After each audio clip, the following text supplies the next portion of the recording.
All in favor of Mr. Virch?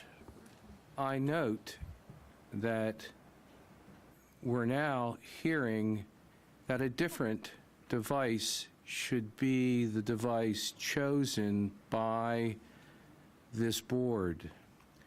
To those parents who believe devices harm their children, physically or otherwise, and thought that perhaps there was a champion on the board for that position, please note there is no one on the board who says these devices harm children. In fact, those who would argue against the device in the contract before us are now offering another device. So if a device harms children, then how can you sit there and, in fact, suggest any other device?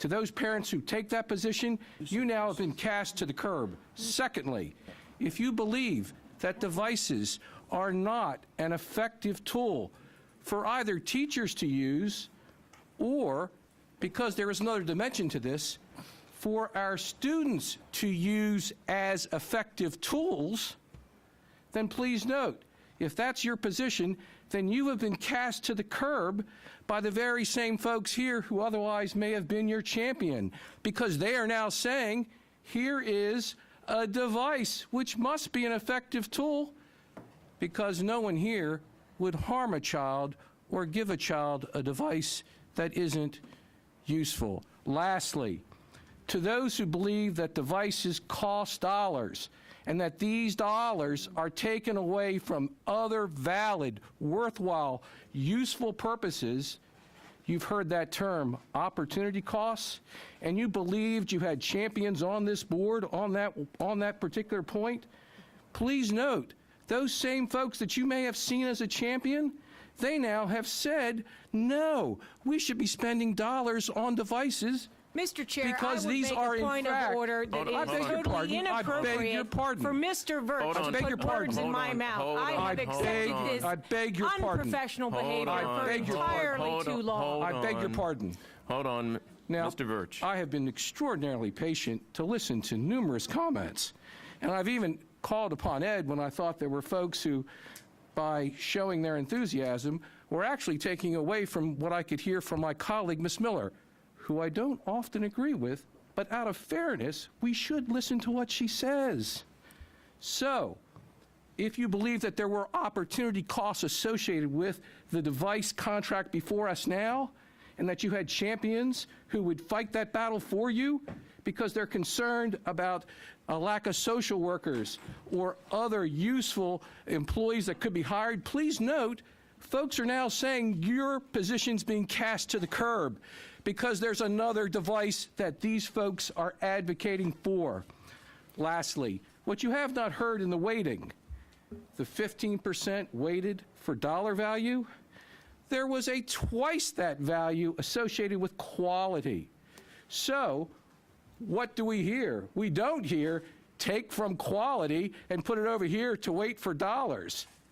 Now, if you were a champion on any one of those, if you thought there were champions for any one of those positions, you now find that in fact there are not. These folks believe, I beg your pardon, I beg your pardon. That this is inappropriate. I beg your pardon. He has the floor. Which now means devices don't harm children, according to these folks, because they're now giving you another device. Secondly, these folks don't truly believe that devices are ineffective tools for teachers or for our students because they're offering another device. Thirdly, in terms of opportunity costs, here's what they're sharing with you. This is not a matter of opportunity costs because here's another cost, another device that costs dollars. I share with you right now, this is about something different. The last comment is this. The flag on our county has two symbols, a wheel of industry and a plow. The plow harkens to the rural heritage in this county. We have moved as a county into a 21st century, but we should not forget those rural origins. I say this because at one time you could ride up and down. In fact, there was a farm called Hay Fields. Hay is a very delicate crop. It can only be harvested when the sun shines. If it is harvested wet, it is ruined.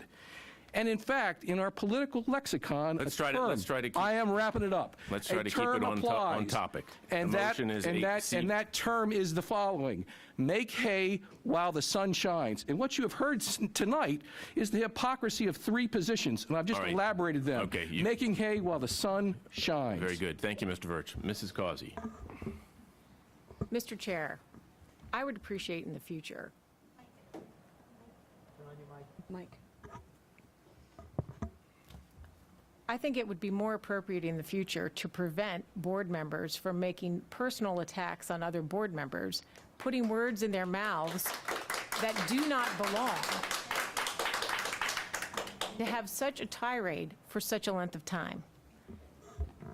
What I would like to do is to respond by saying, as I said in the beginning, I've never been against technology. It's about balance. And this particular point is about balance, because if this board is going to move forward with a contract tonight, I would rather it be a quality product that will save this system $9 million for all of those opportunity costs that I do, in fact, care very deeply about. In fact, I care so deeply about them, I am going to try and come back to this board for the next 4 years to continue to advocate for children and parents and teachers, and to make every dollar count, because we need every single one of them. So if this contract is going to pass tonight, yes, I would like it to pass with the device that's not the A+, but is the A-, and would save $9 million. So you can put your hypocrisy and those other words, and you can keep them. Mrs. Henn. Thank you, Mr. Chair. I apologize. I thought this discussion was about a contract that we were voting on, and a motion to amend that contract. This is not a discussion about the health and safety concerns with technology, which is a very important discussion to have. This is not the time nor place to have them, and it's incomprehensible that my colleague on the board would use this as an opportunity to throw mud at your fellow board colleagues. Thank you. Mrs. Miller. Thank you. I have some questions. So in the current 2014 contract, since we didn't roll out to the high schools, I want to understand what that means. The lease 4, then, I would assume does not apply, because the only thing in that lease was the 30,000 devices for the high school students. So when I add up leases 1, 2, and 3, those costs, that comes to $150 million. But the figures we got from Kevin Smith, if you add it up correctly, comes to $172 million. So I'm wondering what accounts for that $22 million discrepancy. The cost of the current lease